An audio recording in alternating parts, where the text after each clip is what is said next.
श्योपुर के पुल दरवाजा क्षेत्र में किसानों के मसीहा और पूर्व प्रधानमंत्री चौधरी चरण सिंह की 29वीं पुण्यतिथि श्रद्धापूर्ण मनाई गई। इस अवसर पर जनप्रतिनिधियों, समाज सेवियों और जाट समाज के वरिष्ठ जनों ने उनकी प्रतिमा पर माला अर्पण कर श्रद्धांजलि अर्पित की। देखिए हमारी इस पूरी रिपोर्ट में। कार्यक्रम में भाजपा नेता गिरिराज चौधरी, जनपद अध्यक्ष रीना आशीष मीणा, बसपा नेता बिहारी सिंह सोलंकी, भाजपा युवा मोर्चा के पूर्व जिला अध्यक्ष राघवेंद्र जाट, जिला पंचायत अध्यक्ष नीरज जाट, किसान यूनियन अध्यक्ष नरेंद्र चौधरी सहित बड़ी संख्या में समाज जन मौजूद रहे। वक्ताओं ने अपने संबोधन में कहा कि चौधरी चरण सिंह ने अपना पूरा जीवन किसानों, मजदूरों और गरीबों के अधिकारों के लिए समर्पित किया। उन्होंने देश की राजनीति में किसानों की आवाज को मजबूती से उठाया और हमेशा किसान हित में फैसले लिए। कार्यक्रम के दौरान उपस्थित लोगों ने चौधरी साहब के बताए मार्ग पर चलने और किसानों की रक्षा के लिए कार्य करने का संकल्प किया। माहौल पूरी तरह श्रद्धा और सम्मान से भरा नजर आया। किसान के लिए समर्पित रहा है। मेरे सभी किसान भाइयों से, सभी शोषित वर्ग और कमेरी वर्ग से एक निवेदन यही रहेगा कि आप उनके दिए हुए मार्ग पर, जहाँ तक किसान समृद्ध रहेगा, जब भी हमारा देश समृद्ध रहेगा। उनका ये एक नारा था कि हमारे देश की समृद्धि का मार्ग खेत और खलिहानों से निकल के जाता है। ये सत्य है। हमारे आज की 60 से 65% जनसंख्या खेती पर निर्भर है और अगर इस चीज़ को मान के चलेंगे तभी हम आज देश हमारा समृद्ध हो पाए। उनका श्योपुर से क्या नाता रहा है? मैं आपको बताना चाहूँगा, जो हमने हमारे बुजुर्गों से और यहाँ के लोग बागों से सुना है, यहाँ के किसान जो बताते हैं, हम तो बहुत छोटे हैं, वो बताते हैं कि बम्बोरी गांव से स्वर्गीय श्री रघुनाथ पटेल जी जब चौधरी साहब मुख्यमंत्री हुआ करते थे तो ये कोई समस्या लेके हाथ में गेहूं की फसल लेके वहाँ पहुँचे और जब इनको अंदर नहीं घुसने दिया तो रात 10 बजे तक बाहर बैठे रहे। उसके बाद में जब चौधरी साहब 10 बजे रात को घूमने निकलते हैं, जैसे वो घूमने निकले और उनकी नज़र इन पे पड़ी, तुरंत उन्होंने इनको अंदर लिया। अंदर लेके इनकी पूरी समस्या सुनी। समस्या सुन के मध्य प्रदेश के मुख्यमंत्री जी को फोन लगाया और उनके यहाँ नहीं पहुँचने से पहले उनकी समस्या का नहीं, पूरे गाँव का समाधान हो गया। ऐसे प्रधानमंत्री रहे हैं जिन्होंने किसानों की उन्नति के लिए काम किया है।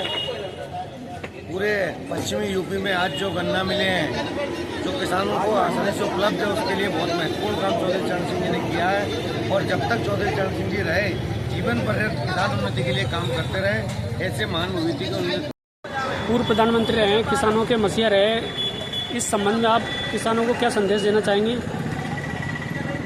एक ऐसे किसान जो हर किसान की पीड़ा समझते थे, वो देश के प्रधानमंत्री बने और उन्होंने किसानों के लिए इतनी संवेदनशीलता से काम किया, वो लोगों के दिलों में आज ही नहीं हमेशा जिंदा रहेंगे। किसानों की पीड़ा को समझते हुए उन्होंने किसानों के अपने निर्णय लिए। किसानी को लाभ का सौदा बनाया, उन्नति कृषि करना सिखाया। किसानों के हित में लिए गए एक नहीं अनेक निर्णय हैं। ऐसे संवेदनशील प्रधानमंत्री किसानों के मसीहा के चरणों में आज नमन कर यही कामना की कि उनसे प्रेरणा लेकर हम सब आगे बढ़ते रहें। भारत रत्न और देश के पूर्व प्रधानमंत्री सम्मानित चौधरी चरण सिंह जी की आज पुण्यतिथि है। चौधरी चरण सिंह महात्मा गांधी के बाद देश में एक ऐसा नेता हुआ जिसने गांधी सोच को अपनाकर गांव, किसान, मजदूर के उत्थान के लिए जीवन भर संघर्ष किया।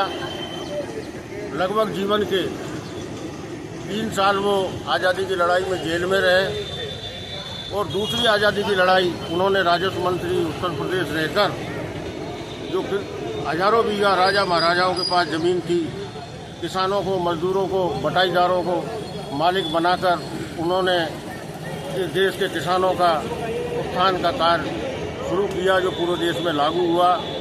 वो एक महान, ईमानदार, नैतिकता वाले नेता थे। वो कभी उद्योगपतियों से चंदा नहीं लेते थे, शराबियों को कभी टिकट नहीं देते थे। अगर टिकट गलती से किसी को दे भी दिया तो वो आम सभा में जाके कह देते थे कि मेरे से टिकट की गलती हो गई, इसको हरा देना, कोई को भी जिता देना। तो वो एक महान, नैतिकवान, चरित्रवान और ईमानदार नेता थे।